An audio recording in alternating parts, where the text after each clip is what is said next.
Good afternoon. It's Saturday, and this is Bruce Leonard Leans Left while it's still legal. Still legal, I believe, today. Although, had some storms last night around here, and some people died, and they were having trouble with the forecasting. I'm not sure if the fact that they closed the fucking Southern Kentucky weather office had anything to do with that. And the fact that maybe people didn't know how bad it was going to be because there's nobody to fucking tell them because of, efficiency and all that. This government is running at peak efficiency.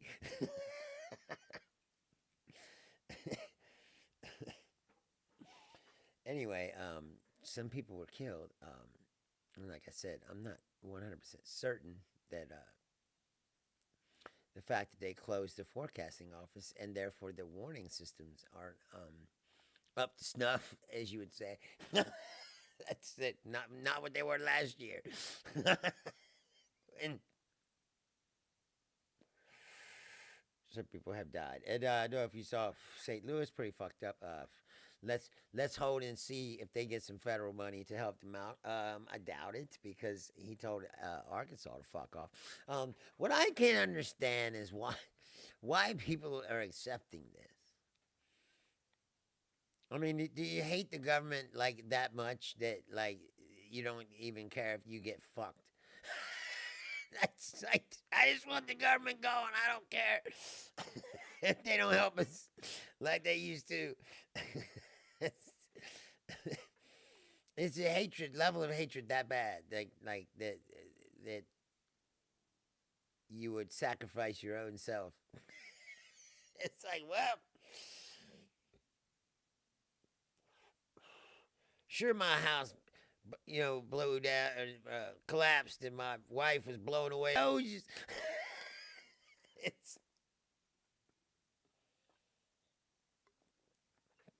It's Saturday, so I'm having a beer. A coworker of mine watched the show finally, and it was like first she asked me, "Where are them jars?" I mean, what are the jars? It's fucking weed. What do you? First of all, you don't understand. If you come from my generation, um, we waited our entire lives for this time, for this moment. Like most of the time, we slithered around like we were fucking criminals, hiding in back alleys and down in deep into the woods, smoking our weed so that the police wouldn't come and arrest us. And even in there, sometimes they came and arrest you, but. No matter where you went. In Indiana, they'll come way out in the fucking woods to get you. You got some weed, you little punk. You're a criminal. The very fact that we had to do that for all those years and all the propaganda that was told, about weed. Weed is the gateway to heroin, and if you smoke weed, and the next thing you know, you'll be sucking dicks for crack downtown. and if you buy weed, it supports terrorism and all this other shit that they told you. Have you ever seen Reefer Madness? Holy shit. You're like, where do they get this weed? The guy's like, whatever. What kind of weed is this? Ain't no weed I ever seen. But anyway, the very fact that we had to live this way, and now it's just legal, makes you think maybe they was lying. They knew it wasn't that bad. It is not even as bad as drinking. And then that was the other thing she said. She goes, I go, well, that's just a picture in the beginning of the show. Most of the show is me just sitting and ranting. And she's like, yeah, the drinking, the smoking. It's like, well, I only drink on Saturday because it's my day off tomorrow, and it's like what? Sometimes it's my only fucking day off, and it's the only time I can do anything. And two, I mean, have you looked around you? I mean, what the fuck else you gonna do? But just have a drink. Everything's gonna be okay. Just don't get on a plane. And I don't know if you know this, but Walmart is on an earnings call, right? And they said, he reduced his tariff, but he left it to 30%. 30% is still a high fucking tariff. Okay? Considering that most of the tariffs that were on before Trump were less than 5%. Universally across the board most of the time. Like I said, this shit that he's talking about is ridiculous. Most of the tariffs in the world were 5% or less. So, and everything wasn't tariffed. I mean, there was just tariffs on certain things, but they weren't high. He's talking about 30% tariff. I mean, it was 175%, so 30% looks pretty good compared to 175. But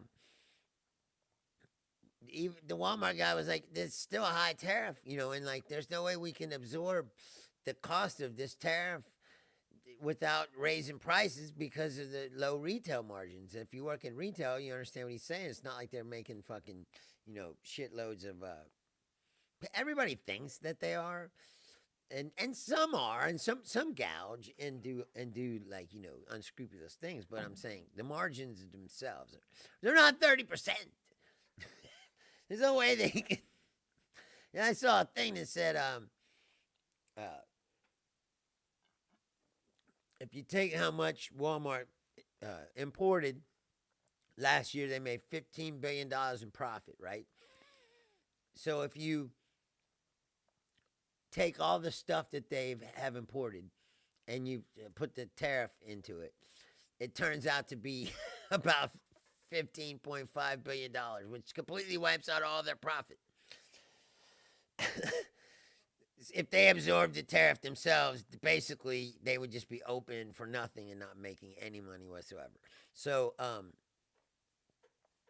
there's no way that they can absorb the tariffs, and stay in business without raising their prices. So they said they're going to raise prices, right? And then Trump comes out on the truth, and he's like, oh, you see, Walmart says, well, Walmart's not blaming the tariffs for raising prices. Well, first of all, because that's why.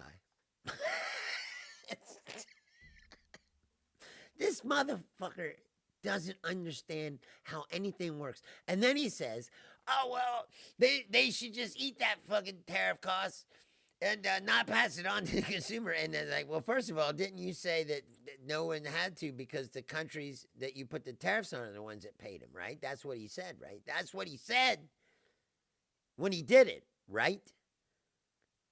Well, if that's the case, then why has Walmart got to eat the tariff cost that you say China pays? Because they don't pay it, that's why. It's because you pay it. You pay it to the importer when you import your goods. The man doesn't understand how anything works. He's a fucking idiot. And the people, and you turn on Fox News and they're like, oh, this is the greatest thing ever. It's like, dude, it's a mental illness. It's a sickness. It's like I said, they have invented their own reality bubble that they live in with no facts whatsoever. Like yesterday. All right, let's here's a prime example of how the bullshit machine operates. James Comey, if you don't know, the FBI director, the former FBI director, the fucking asshole who reopened the case a fucking week before the election and pretty much put Donald Trump in the White House the first time. Not that I'm a fucking Hillary Clinton,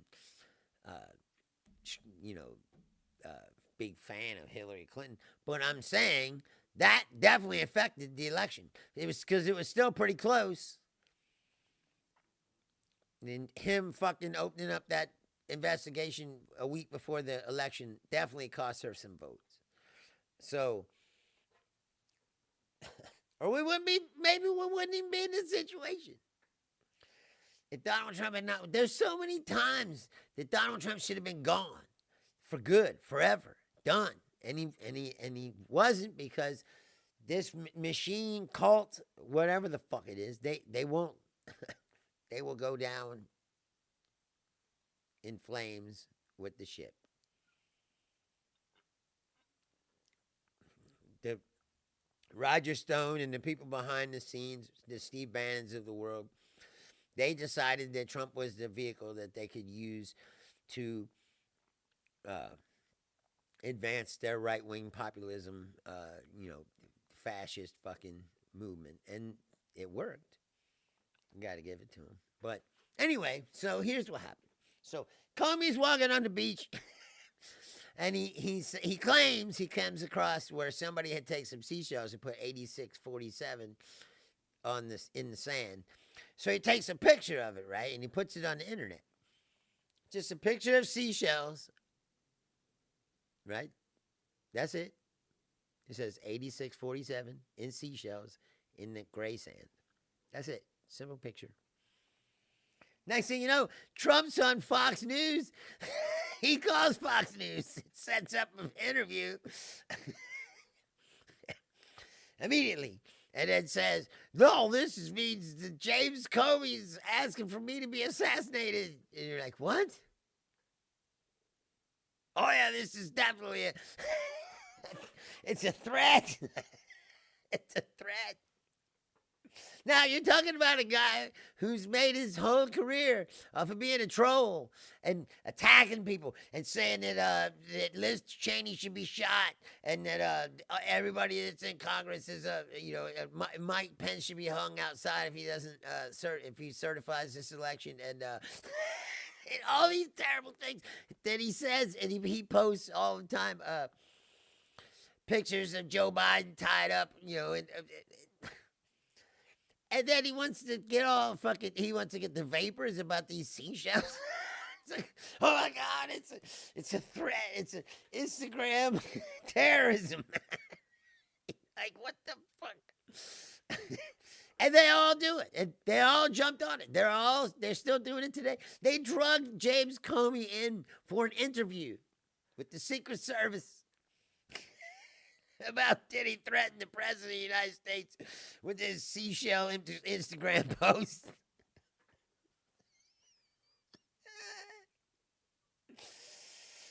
It's like I wrote in a thing last night, it's like the perfect scene out of the terrible comedy that we've created for ourselves that is actually reality.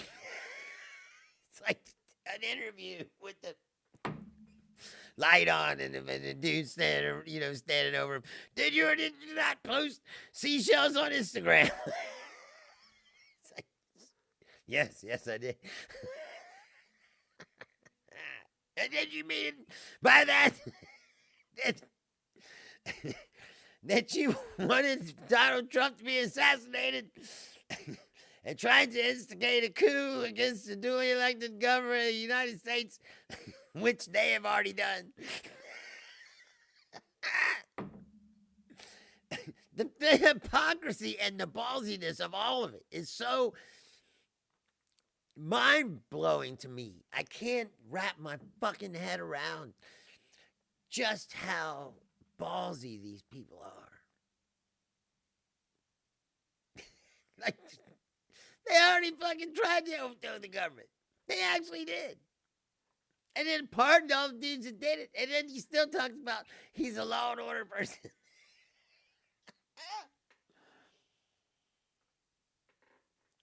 I support the police unless they're the Capitol Police, and then fuck them, Kill them. It's anyway, so they drag him in for an interview.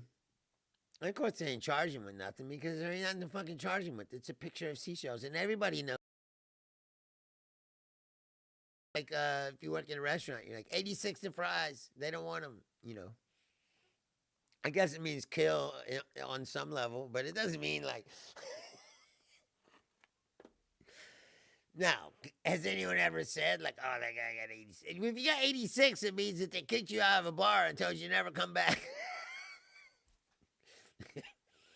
The local drunk guy, you know, he goes in, he goes, "Hey, get him out of here. He's 86. He can't be in here." You know, it's banned. It's like, you know, the guy's trash. Take him out. Like, that's what it means. It doesn't mean. I mean, like I said, it's not like you can't say no one's ever said, you know, that someone got murdered, got 86. But like, that's generally not the. You don't go out looking for a hitman to kill your wife or something and be like, "I need you to 86 my wife." It's like, nobody says that.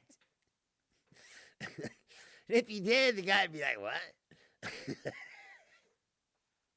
You want to remove from the premises?"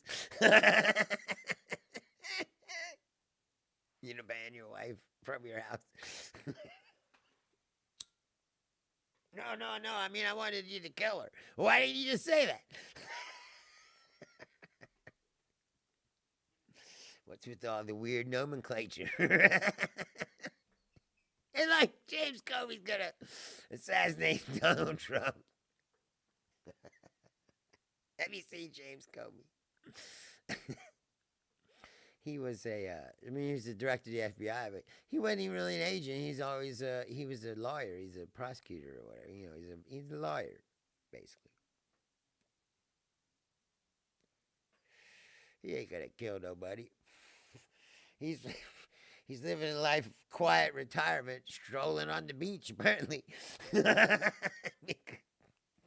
he's like, "Oh, it's my nightly beach stroll." Like, yeah, just he's disgraced and fired, and the Democrats hate him, Republicans hate him. It's like he doesn't have any. Not a big James Comey fan club, you know. And even so, well, they did say that Janine Pirro's about to become the D.C.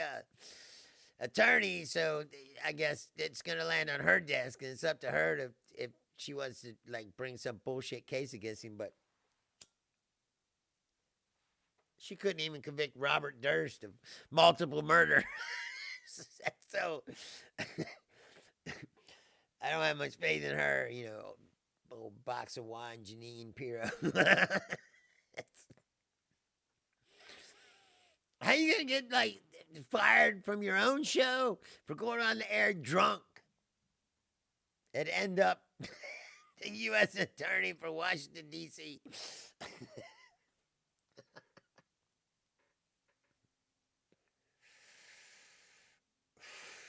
So I'm telling you, this is a bad comedy. Janine Pirro is like the mom from Arrested Development. Just sitting around drinking wine all day and bitching about shit. You know, it's like, "Oh, I put her in charge." And then yesterday, 10 dudes in New Orleans just walked out of the jail.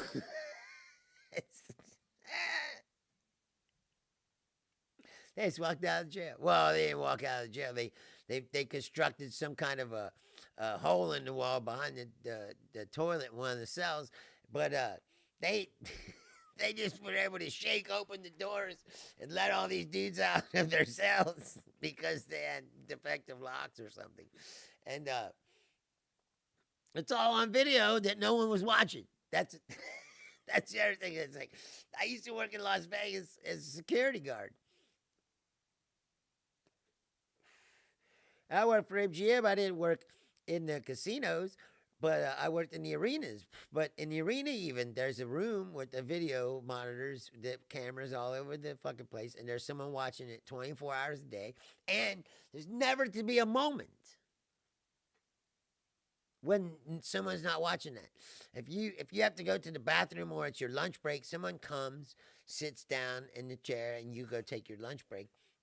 And then you come back, and there's never a time when nobody's watching. And they say, "Oh, the video guy, he stepped out to get something to eat." And meanwhile, you can see all these guys going through the wall and out the fucking back and on the loading dock, and they're running across the highway. It's like all these, they got 900 cameras all over the jail. But yet somehow no one was watching. 10 guys get right out. No, I don't. It's a New Orleans jail. I don't know if it's a private facility like one of these for-profit jails or.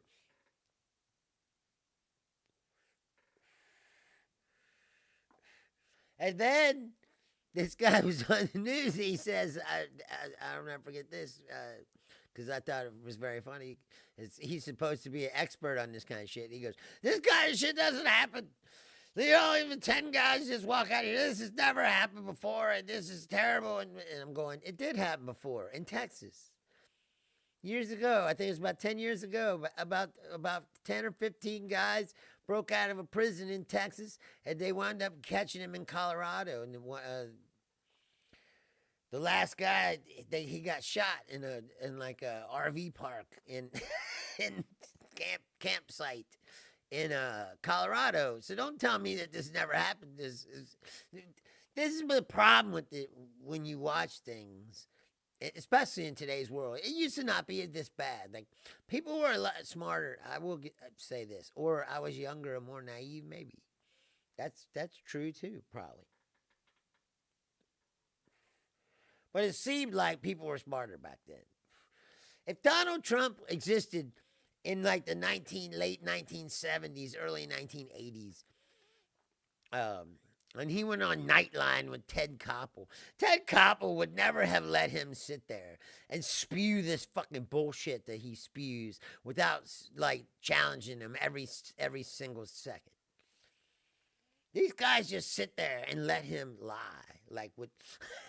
Like he says to Brett Baer yesterday, he says, "Oh, I had to make this deal, or China was gonna fall apart." You know, it's like, hey, wait a minute, you took the tariffs off of them.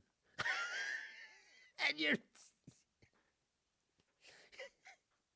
he's saying, "Oh, I had to take the tariffs off because otherwise they would have collapsed." And you're like, what are you talking about? No, he took the tariffs off because the shelves were going to be empty here.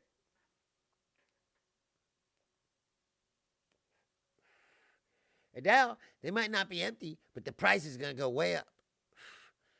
Because no matter how much bullshit he spews, no matter what he says, when you go to the store, you're about to feel this for real, like we've been talking about for a while. But you're going to feel it now. Because, like I said, Walmart ain't going to be the only one. They were the first ones to say it because they had an earnings call and they had to tell their fucking shareholders, hey, man, we're going to have to raise prices or, or these tariffs are going to kill us. And he's all, oh, you listen to me. Here's the other part. You know what countries, the president of their country or whatever yells at businesses and tells them what to do and they got to do it? You know what? They're fucking communists. You're literally letting Donald Trump become Joseph Stalin, basically. And where he just thinks that he can dictate everything that's going on and all the business and the industry, and then he can tell the business what to do, and he can do this, and he can deport you off the street into a gulag down to El Salvador. And what are we doing now? Stalinism. And what's going to happen? There's going to be empty shelves. Just like you said. Hey, you were right.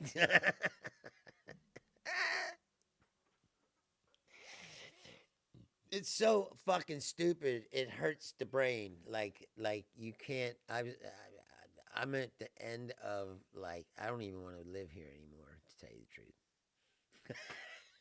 And I'm stuck here.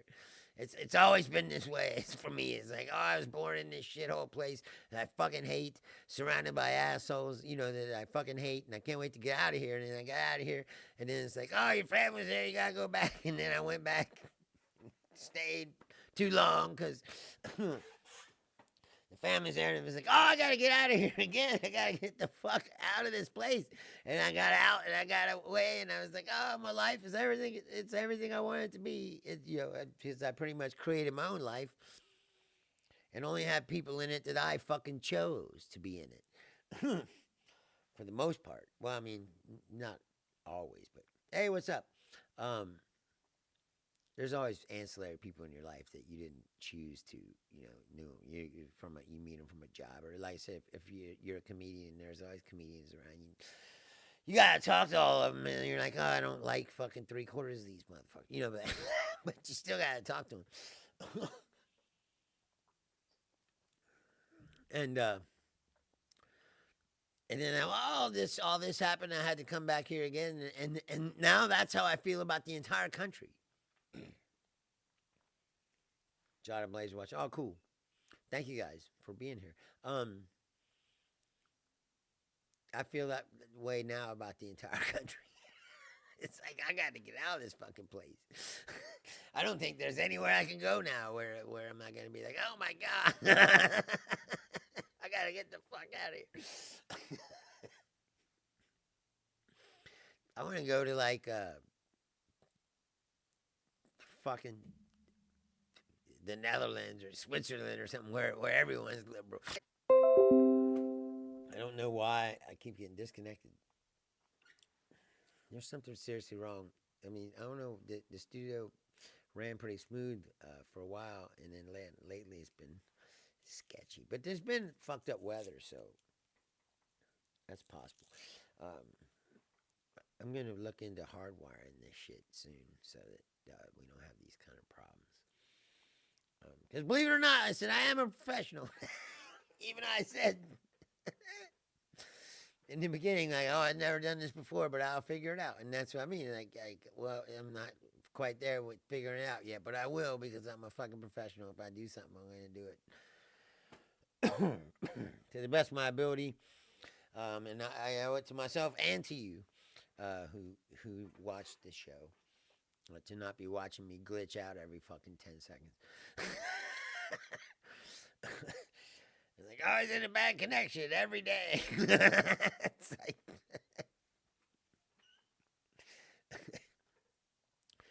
and, but no, I said, I was at work today, and I'm just like, I don't know how much longer and then that's another thing, like, oh, I'm back at this fucking shithole life that I fucking worked real hard to get out of.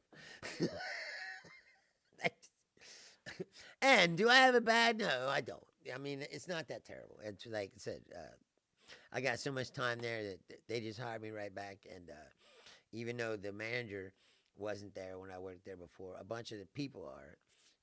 So I still kind of have my status, since I had credit for the years I put into that company.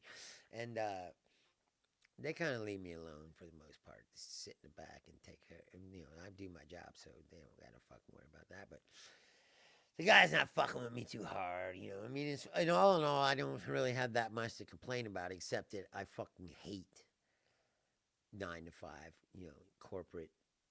I don't like the corporate world. I don't like contributing to it. I don't like,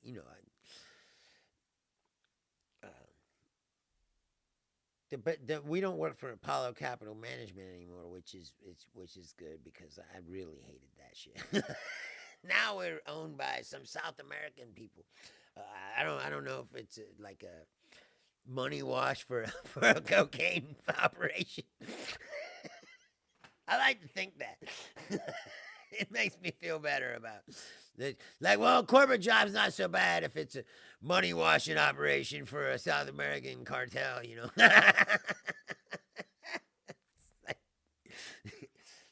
It gives you job security too, right? Because it doesn't matter if the sales are up or down, because it doesn't matter. It's just it's a washing machine for their dirty coke money. And that's better to me than working for shareholders. I said, like Apollo Management, who what they did was what every capital management company does in this country. They bought the company and then they ran it into the ground by cutting everything as much as they could and cheapening the quality of the stuff that we sold, but still keeping it at the premium markup. Which drove away customers because they were like, hey, you used to this stuff used to be really good. It was expensive, but it was really good. And now it's expensive, and it's just like the same shit you get at Kroger's.